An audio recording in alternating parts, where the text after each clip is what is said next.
প্রথমবার অভিনয় করলেন সঙ্গীত শিল্পী Shahanur Rahman Lumen. Musical film ফিরে এসোতে দেখা যাবে তাকে। বৃহস্পতিবার ফিল্মটির বিশেষ প্রদর্শনী অনুষ্ঠিত হয়।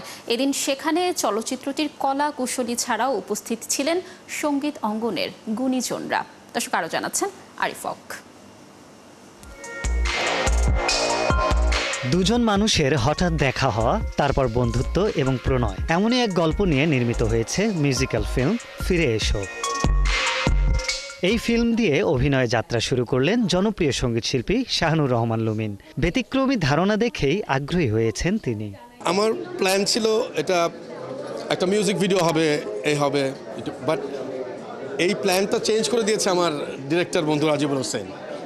আমরা কক্সবাজার যাই, ও এটাকে মিউজিক ভিডিও থেকে একটা মিউজিক্যাল ফিল্ম হিসেবে বানিয়েছে এবং এটার কাজটা দেখার পর আমার মনে হয়েছে দিস ইজ দ্য প্রোডাক্ট। মূলত চলচ্চিত্র নির্মাণ করলেও এবারই প্রথম মিউজিক্যাল ফিল্ম বানালেন নির্মাতা রাজিবুল হোসেন। জানালেন লুমিনের সাথে বন্ধুত্ব থেকেই এই কাজ করা। আমাদের ভাবনাটা ছিল যে একটা মানে গানের পেছনের একটা গল্প থাকে, প্রত্যেকটা একটা শানে নজরুলের মতো করে।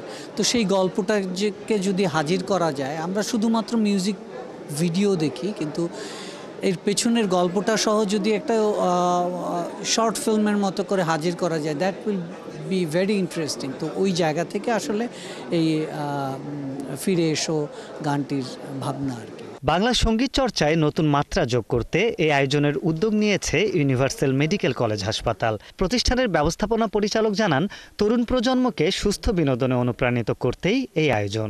আমাদের দেশের শিল্প সাহিত্য সংস্কৃতিকে টিকিয়ে রাখা অত্যন্ত জরুরি।